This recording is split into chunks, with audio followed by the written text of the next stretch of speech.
پابند سلاسل ہیں، ہاتھ بندھے ہوئے ہیں، آگے دربان ہیں، پیچھے فوج کے پیروکار ہیں، نمائندگان ہیں. مسلم کو اس انداز میں دارالعمارہ کی چھت پر لے کے جائے گا. روایت کا جملہ یہ ہے کہ قدم بڑھاتے ہیں اور ہر قدم پہ تسبیح کرتے جا رہے ہیں. قدم بڑھ رہا ہے سبحان اللہ، قدم بڑھ رہا ہے الحمدللہ، قدم بڑھ رہا ہے اللہ اکبر. کیوں یہ حالت؟ اس وقت تو آدمی فرار ڈھونڈ رہا ہوتا ہے، اس وقت آدمی چاہ رہا ہوتا ہے کہ کسی طرح چلا جائے، بھاگ جائے. اطمینان کہاں سے حاصل ہوا؟ الا بذکر اللہ تطمئن القلوب.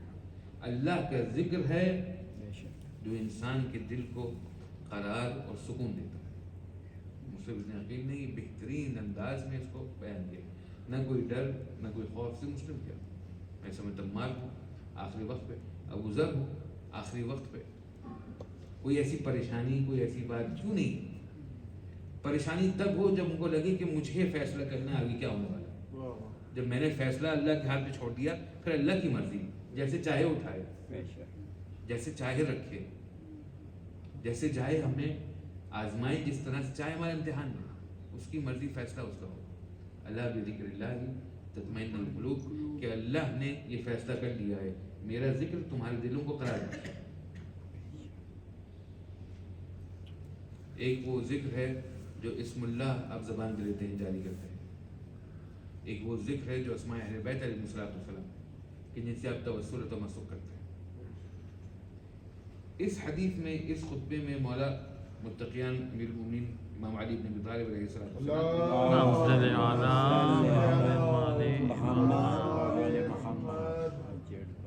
ذکر اس لیے کرنا ہے تاکہ قلب کو قرار آ سکے. کل جس بات کی بات ہوئی تھی، الحمدللہ الذی جعل الحمد مفتاحا لذکرہ. اللہ کا انسان ذاکر بننا چاہتا ہے. امام فرماتے ہیں اللہ نے چابی اپنی حمد کو قرار دیا ہے. تم اللہ کی حمد کو بجا لاؤ، تم اللہ کے حامد بن جاؤ، پھر تم نے، اب تمہارے ہاتھ میں وہ چابی آئی ہے کہ جس سے اللہ کا ذکر کا آغاز ہو. اب آپ اللہ کے ذاکر شمار ہوں گے. پہلے آپ حامد ہیں، جب آپ حامد بن گئے، صرف حامد کہنے سے نہیں الحمدللہ الحمدللہ کہتے ہیں. حمد ایک کیفیت ہے جو آپ کو اپنے اوپر طاری کرنا ہوگی. حمد ایک ایسی کیفیت ہے جس مقام تک آپ کو اپنے آپ کو پہنچانا ہوگا. حمد ایک کیفیت ہے کہ جہاں پہ شکوہ، جہاں پہ شکایت نہیں ہے. کیوں شکوہ شکایت کہا جا رہا ہے؟ ایک شخص آتا ہے امام کے پاس اور امام سے کہتے ہیں امام بہت عرصے سے مریض ہوں، بڑا بیمار ہوں، دعائیں بہت کر رہا ہوں، ایسا محسوس ہو رہا ہے کہ اللہ میری بات سن نہیں رہا. کوئی خطا، کوئی غلطی، کوئی کوتاہی، کچھ کمی ایسی ہوئی ہے، کوئی ایسا کام میں نے کیا ہے کہ جس کی وجہ سے اللہ میری بات نہیں سن رہا. امام فرماتے ہیں کہ جب کوئی تمہارا حال پوچھتا ہے، ایک دفعہ انسان معافی علم ہے، پریشانی میں، ڈاکٹر کو بتایا اپنے دل کا حال، لیکن جو پوچھے اس کو ہمیشہ بری خبر سناتا ہے. ارے صاحب اب یہ ہو گیا، ارے صاحب اب وہ ہو گیا، ارے صاحب اب یہ مسئلہ اس کو. امام فرماتے ہیں جب تم اللہ کی شکایت ہر ایک سے کر رہے ہو، جب تم اللہ کی شکایت ہر ایک سے کر رہے ہو، تو کس بات کے منتظر ہو کہ اللہ تمہیں بات جواب دے؟ یہ تم اللہ کی شکایت کر رہے ہو لوگوں سے. ایک دفعہ دیکھیں بڑے ایسے بزرگان گزرے ہیں، بڑی مصیبتیں، بڑی صحبتیں آ گئی، ان سے پوچھیں حضور کیا حال چال ہے؟ الحمدللہ، اللہ کا شکر. طوفان اس کے سر پہ آ چکا ہے، پہاڑ سر پہ ٹوٹ چکا ہے، پاؤں کے نیچے سے زمین نکل لی آ چکی ہے، ہزاریں امتحان ہے، پوچھو حضور کیا حال چال ہے؟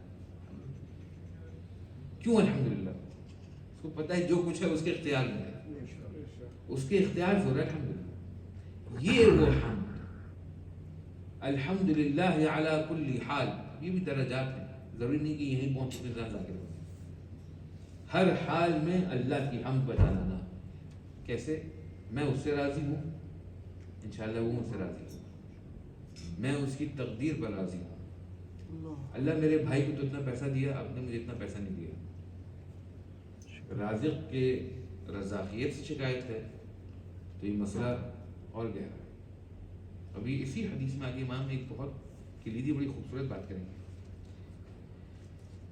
تو اللہ نے اپنی ذکر کی چابی قرار دیا حمد کو. آپ نے حمد کو بے معنی حقیقی بجا لائے، اب آپ ذاکر ہو گئے، کل بات ہو چکی ہے.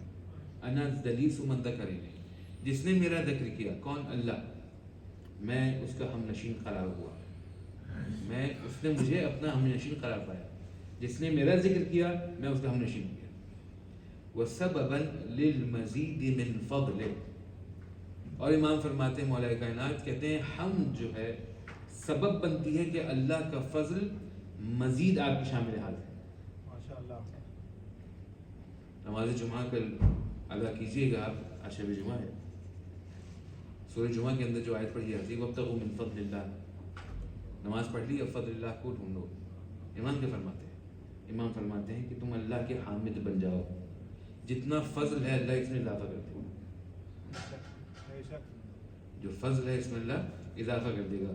وَدَلِيلًا عَلَىٰ آلَائِهِ وَعَظَمَتِهِ، اور صرف یہ نہیں ہے، اگر آپ اللہ کے حامد بن جائیں، آپ اپنے آپ کو اللہ کے حوالے کر دیں، ایسے حامد بن جائیں کہ نہ کوئی شکوہ ہو نہ کوئی گلہ ہو، بالکل اس کے حوالے ہو جائیں، تو پھر اللہ اپنی آلاء کو اور اپنی عظمت کو تم پر عیاں کرے گا. اللہ اپنی آلاء کو اور عظمت کو تم پہ عیاں کرے گا. عزیزان محترم، تھوڑی دیر میں چاہتا ہوں تفسیرہ اس پر رکیں. اعلیٰ جمع ہے، عظمت مفرد ہے. اعلیٰ مذکر ہے، عظمت مؤنث ہے. قرآن نے پوچھا گیا فبأي آلاء کون ہے؟ کہا یہ ائمہ اہل بیت ہے. فبأي آلاء ربكما تكذبان، اللہ تمہاری کون سی آلاء ایسی ہیں کہ جن کا میں منکر ہوں یا میں ان کو چھٹلاؤں؟ تو کہا یہ ائمہ اہل بیت ہے، یہ وہ 12 امام ہیں کہ جن کی اللہ چاہتے ہیں کہ تم اعتراف کرتے رہو. یہاں پہ امام کیا فرماتے ہیں؟ کہتے ہیں تم اللہ کے حامد ہو، اللہ تمہیں اپنے اعلیٰ سے متعارف کرائے گا. یعنی کون؟ یعنی 12 امام کے تم تعارف میں مل جائے گا الہام کی صورت میں. اور عظمت کیا ہے؟ وہ ایک مؤنث جس کو اللہ نے کہا ہے کہ اس کو میں نے اپنی عظمت کے منہ سے خلق کیا ہے. بی بی فاطمہ الزہرا سلام اللہ علیہا. اللهم صل على محمد وآل محمد وعجل فرجهم. عزیزان محترم، الحمدللہ رب العالمین، ایک مہینہ اللہ بابرکت مہینہ ہے. افسوس بھی ہے، اس کو انگلش میں کہتے ہیں بیٹر سویٹ مومنٹ. اللہ نے توفیق دی ہے، اتنا عرصہ آپ نے روزہ رکھا، اس کی عبادت مشغول ہے. اگر کوئی گناہ خدا ہم سے سرزد ہوا ہے، ہم اس میں مرتکب ہوئے بحق محمد و آل محمد، اسی ماہ مبارک کے رمضان کی ساعت ختم ہونے سے پہلے ہمارے گناہوں کو بخش.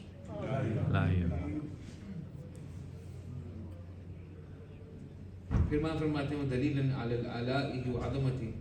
پھر امام کہتے ہیں عباد اللہ ان الدہر یجری بالباقین کجری بالماضی. جس طرح سے زمانہ گزر رہا ہے پرانے والوں کے لیے، اس طرح جو بچ گئے ان کے لیے گزر جائے گا. یہ دنیا بچنے والی نہیں ہے، یہ دنیا رکنے والی نہیں ہے، یہ دنیا تھمنے والی نہیں ہے، یہ دنیا باقی نہیں رہے گی. جس طرح سے جو پہلے والے ان کے لیے گزر گئی ہے، ایک زمانہ ان کا تھا، اب وہ تھا، ہو گیا، ختم. جو رہ گئے ہیں ان کے لیے بھی یہ زمانہ اس طرح سے ہوگا، گزر جائے گا. کیا کریں ماں؟ لا يعود ما قد ولى منه ولا يبقى سرمدا ما فيه. جو اسم سے آپ کا وقت گزر گیا اب یہ پلٹ کر لوٹ کر آپ کے پاس آنے والا ہے. مولا کائنات، یہ تو میں بھی آپ سے کہہ سکتا ہوں، لیکن مولا کائنات یہ بات کر رہے ہیں، بڑا اس کے اندر ایک فلسفہ ہے جو آئندہ سمجھ میں آنے والا ہے. لا يعود ما قد ولى، جو گزر گیا منہ اب وہ پلٹ کے واپس نہیں آئے گا. ولا يبقى سرمدا ما فيه، اور جس میں تم ہو، اچھے حال میں ہو یہ ہمیشہ نہیں رہنے والا، برے حال میں ہو یہ بھی ہمیشہ نہیں رہنے والا. خوشی ہے یہ بھی ہمیشہ نہیں ہوگی، غم ہے یہ بھی ہمیشہ نہیں ہوگی. کیونکہ اس دنیا کی کیفیت، اس دنیا کی صورت یہ ہے کہ اس میں دوام نہیں ہے. انگلش میں اگر بچوں کو بات سمجھاؤں، the only constant in creation, the only constant in life is change. کوئی ایک ایسی چیز ہے جو نہیں بدلنے والی، وہ ہے تبدیلی. اس دنیا میں تبدیلی ہمیشہ آنے والی ہے، ہمیشہ حوادث اس کے اندر گھومنے والے ہیں. جب تک یہ دنیا گھوم رہی ہے تب تک اس کے حالات ہی بدلنے والے ہیں. آپ کہیں مولانا کوئی ایسی چیز ہو جو بدل نہ سکتی ہو، وہ یہی ہے، تبدیلی ہے جو نہیں بدلے گی، مستقل آتی رہے. پھر امام کے فرماتے ہیں یہاں پہ جو مولا فرماتے ہیں کہتے ہیں فمن، اب یہ مومنوں سے خطاب ہو رہا ہے. ایک دفعہ خطاب امام فرما رہے تھے کہ حالات بتا رہے تھے، سمجھا رہے تھے. امام یہ فرماتے ہیں کہتے ہیں فمن شغل نفسه بغیر نفسه تحیر فی الظلمات. حمد کیا ہے، فضل کیا ہے، عطا کیا ہے، اعلیٰ کیا ہے، عظمت کیا ہے، دنیا کے بارے میں بات کی. پھر امام اب مشورہ دے رہے ہیں. امام کہہ رہے ہیں من شغل نفسه بغیر نفسه، جس نے اپنے نفس کو کسی اور نفس کے لیے مشغول کر لیا، یا کسی نے اپنے آپ کو کسی اور شخص کے لیے مصروف کر لیا. اپنے آپ کو نہیں دیکھ رہے. مولانا فلاں شخص یہ کام کر رہا ہے، اس کے پاس اتنے سارے پیسے ہیں، وہ گھر کیوں نہیں خرید دیتا؟ ارے اتنا عرصہ ہو گیا، 2 سال ہو گئے، 3 سال ہو گئے، اس کے والدین بوڑھے ہو گئے، کہ پاکستان کیوں نہیں جاتے؟ اللہ نے ان کو اتنا دیا ہے، اپنے معاملات نہیں دیکھتے. ان کو یہ پڑی ہے کہ دوسرے معاملات ایسے کیوں ہیں. اتنی ایج ہو گئی، بچوں کی شادی نہیں کریں، میراج کا مسئلہ نہیں. آپ کو کسی نے ٹھیکیدار بنایا ہے، آپ کو کسی نے انچارج بنایا ہے، کون ہے؟ اچھا وہ خود تو آ جاتے ہیں، کبھی ان کے بچوں کو نہیں دکھا امام بارگاہ میں. امام فرماتے ہیں من شغل فمن شغل، یہ یہاں پہ نہیں ہے. انفارچونیٹ ریالٹی یہ ہے، انفارچونیٹ ریالٹی ہے، جو اپنے آپ کو زیادہ متقی سمجھتا ہے اس کے اندر یہ بیماری زیادہ ہوتی ہے. کبھی آپ وہاں جائیں، زیارتوں پہ جائیں، کربلا نجف جائیں قافلے کے ساتھ. مولانا ہم تو حرم سے ہو گیا کہ وہ ہمارا روم میٹ سو رہا ہے ابھی تک، مجھے کیوں بتا رہے سو رہا ہے؟ میں جگہ وہاں جاتا ہوں. نہیں مولانا ہم نے رات بھر حرم میں گزاری، بس یہ جو صاحب تھی یہ آئی نہیں، یہ تو کمرے میں ہے. یار ہو سکتا خواب میں امام اس کے پاس آیا ہو. نہیں ہو سکتا، نہیں ہو سکتا. آپ کو پتا ایک بہرحال مزاج میں شب ایک جو قریب ہے، ایک صاحب نماز شب کے لیے کھڑے ہوئے، اب اللہ سے دعا کر رہے ہیں کہ اللہ دیکھو سب سو رہے، میں جاگ رہا ہوں. اور دوسروں کی برائی کرانے کے لیے اس نے یہ کام کیا، اس نے کام کیا، میں نے آج یہ کام نہیں کیا. تو انہوں نے کہا کہ جب نہیں فرشتے کی آواز ہے کہ کام کرو تم بھی سو جاؤ، کیونکہ تم عبادت نہیں کر رہے، یہ عبادت نہیں ہوتی. امام فرماتے ہیں جس نے اپنے آپ کو دوسرے کے لیے مشغول کیا. عزیزان محترم، اگر میں کچھ وقت میں اس بات کو پہنچا سکوں، اگر آپ بیٹھ کے دیکھیں کہ مجھے اپنے اوپر کام کرنے کے لیے کتنا کام ہے، تو ایک زندگی کم ہے، وہ کام ختم نہیں ہونے والا. کہ اپنے اوپر، اپنی تربیت کے لیے، اپنی بلندی درجات کے لیے، اپنے مقامات کو طے کرنے کے لیے، اللہ کے قرب کو حاصل کرنے کے لیے مجھے کتنا کام کرنا ہے. ایک ہے تھیوریٹیکل کام کہ اپنے عقائد کو فکس کروں، اور پھر ایک پریکٹیکل کام کہ اب جو سیکھا ہے اس پہ عمل کروں.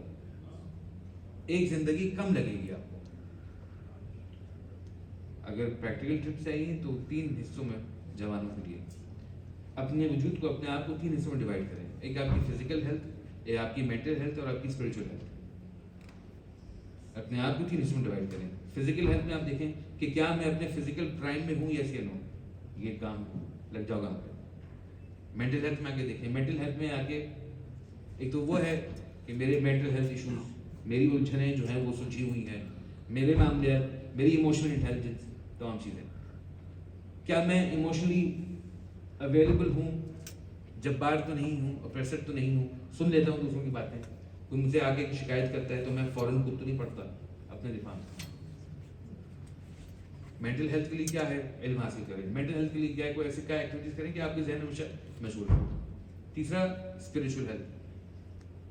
آپ نے اپنے آپ کو 3 پروجیکٹس میں ڈیوائڈ کر دیا ہے. ایک فزیکل ہیلتھ ہے آپ کی، اس میں کام کرنا شروع کریں بھی بہت کام. پھر آپ کی ایک مینٹل ہیلتھ ہے، پھر آپ کی اسپرچل ہیلتھ ہے. اسپرچل ہیلتھ آپ کا ذکر، آپ کی فکر، آپ کی نماز، آپ کی خاموشی، آپ کے جلوت، آپ کی خلوت، آپ کا لوگوں کے ساتھ اٹھنا بیٹھنا، یہ تمام اسپرچل ہیلتھ کا ایسا انداز ہوتا ہے. اگر آپ صرف اس پہ فائلز بنانا شروع کرتے تھے کمپیوٹر میں، بہت فائلز بن جائیں گے. امام فرماتے ہیں وہ آدمی جس نے اپنے آپ کو دوسرے کے لیے مشغول کیا. مولانا دیکھیں وہ کیا کر رہا ہے، وہ اس طرح سے کر رہا ہے، وہ اس طرح سے کر رہا ہے، مجھے نہیں بتائیں. خود بھی مسجد میں بیٹھے کسی اور کا خیال دل میں، بیماری ہے سرکاری ہے، مرض ہے. یہ آدمی مریض ہے، اپنا علاج کروائے، تکلیف دہ مرض ہے. کیا امام کیا فرماتے ہیں؟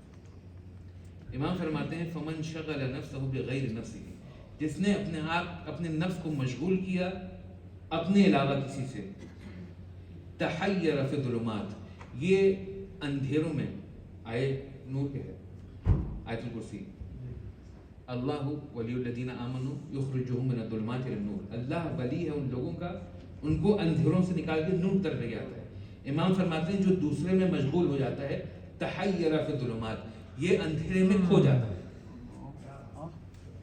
اندھیرے میں کھو جاتا ہے، کھونے کا مطلب کیا ہوتا ہے؟ آپ کو ایسٹ سے ویسٹ پتہ نہیں چلتا، کبھی اندھیرا ایسا شدید ہو کہ آپ کو یہ نہ پتا میرا ہاتھ مجھ سے کتنا دور ہے۔ امام فرماتے ہیں جس نے اپنے آپ کو دوسرے سے مشغول رکھا، تحیر فی الظلمات، یہ اندھیرے میں کھو گئے، اس کو نہیں سمجھ میں آ رہا آواز کہاں سے آ رہی ہے، کس طرف جاؤں،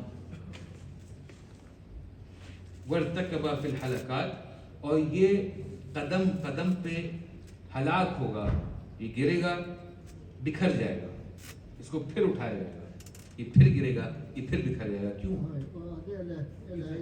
اس نے توجہ دی ہے اوروں پر، اپنے آپ سے غافل۔ وَمَدَّتْ بِهِ شَيَاطِينُهُ فِي طُغْيَانِهِ، وَمَدَّتْ بِهِ، یہ بھی آخری بات ہے، وَمَدَّتْ بِهِ شَيَاطِينُهُ فِي طُغْيَانِهِ، اس کے جو شیطان ہیں، انسان جب اندھیرے میں رہتا ہے تو خدا اس کا دوست نہیں ہے، کیونکہ خدا تو نور کے ہیں، اس کے ساتھ کچھ شیطان ہمراہ ہو جاتے ہیں۔ 2 منٹ رہ گئے، 2 منٹ تک میری بات کو غور سے سن لیں تاکہ انشاءاللہ اس سے امام کے الفاظ میں نور ہے۔ انسان جب اندھیرے میں رہتا ہے تو اندھیرے میں رہنے والی مخلوقات اس کے ہمراہ ہو جاتی ہیں، وہ شیطان اس کے ہم سفر بن جاتے ہیں۔ جتنی دیر انسان ظلمات کے اندھیرے میں رہتا ہے اتنے اس کے ہم سفر شیطان بن جاتے ہیں۔ امام کہتے ہیں ایک وقت ایسا آتا ہے کہ اس کے شیاطین اس پہ غالب آ جاتے ہیں۔ جب اس کے شیاطین اس پہ غالب آ جاتے ہیں کیا کرتے ہیں؟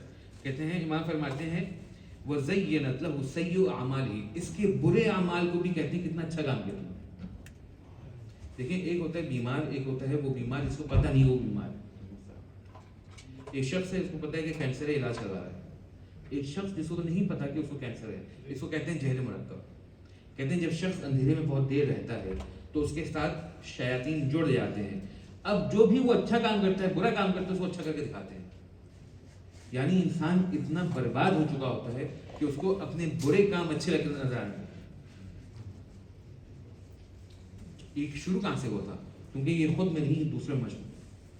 بہرحال خدا اور پھر فالجنت غایۃ السابقین، امام فرماتے ہیں کہ جنت اگر حاصل کرنا ہو تو اپنے اندر مشغول ہونا شروع کرو، اپنے اوپر کام کرنا شروع کرو۔ خدا تعالیٰ ہمیں توفیق دے کہ ہم اس راہ پہ گامزن رہیں جو تعلیمات محمد وآل محمد ہیں۔ شب جمعہ ہے، شب دعا ہے، جو مرحومین ہیں اس دنیا سے رخصت ہوئے ہیں، جو منتظمین ہیں جنہوں نے یہاں پہ پورے مہینے میں افطاری کا انتظام کیا، خدا تعالیٰ کے رزق میں اضافہ کرے۔ ایک سورہ فاتحہ، ایک دفعہ سورہ توحید قرار کر کے اس سال ثواب کرتے ہیں۔ صلی اللہ علیہ وسلم۔